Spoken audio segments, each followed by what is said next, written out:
In Geneva today, the U.S. and Iran concluded a third round of indirect and at times direct negotiations. Iranian officials announced that technical talks will begin on Monday with the UN nuclear watchdog. That suggests some possible progress as the United States deploys the largest military presence to the Middle East in more than 20 years. Stephanie Tsai begins our coverage. In Geneva today, U.S. envoy Steve Witkoff and President Trump's son-in-law, Jared Kushner, held crucial negotiations with Iran. At first, indirect through Oman's foreign minister, and then direct.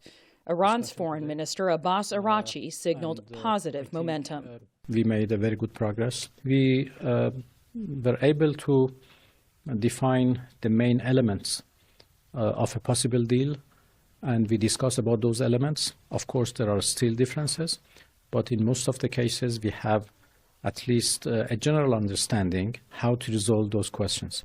That, despite an official briefed on the talks telling PBS NewsHour that the U.S. demanded Iran destroy its three main nuclear enrichment sites, Fordo, Isfahan, and Natanz. The same sites struck by American bombers last summer. And the official said the U.S. team demanded Iran get rid of its highly enriched uranium, which Iran says was buried during the strike on the Fordo enrichment plant. Iran announced that technical talks would start on Monday in Vienna, and a fourth round of political negotiations would be scheduled in a week. They want to start all over again, and are at this moment again pursuing their sinister ambitions. This week, in his State of the Union address, President Trump vowed that he would not allow Iran to obtain a nuclear weapon. My preference is to solve this problem through diplomacy. But one thing is certain, I will never allow the world's #1 sponsor of terror, which they are by far, to have a nuclear weapon. Can't let that happen. And President Trump went further than public intelligence estimates and accused Iran of pursuing intercontinental ballistic missiles. They've already developed missiles that can threaten Europe and our bases overseas, and they're working to build missiles that will soon reach the United States of America.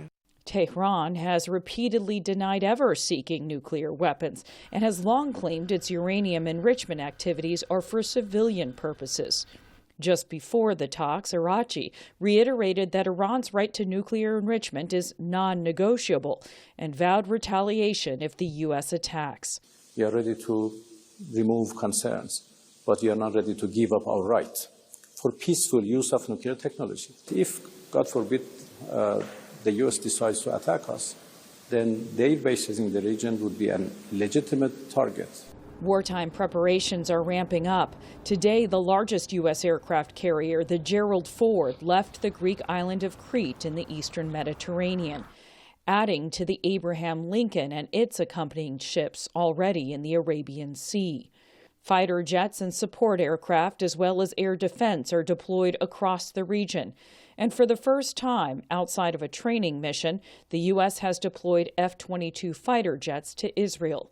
Israel has made it clear it would respond to any Iranian attack, even if it follows a U.S. strike with a larger war than last summer.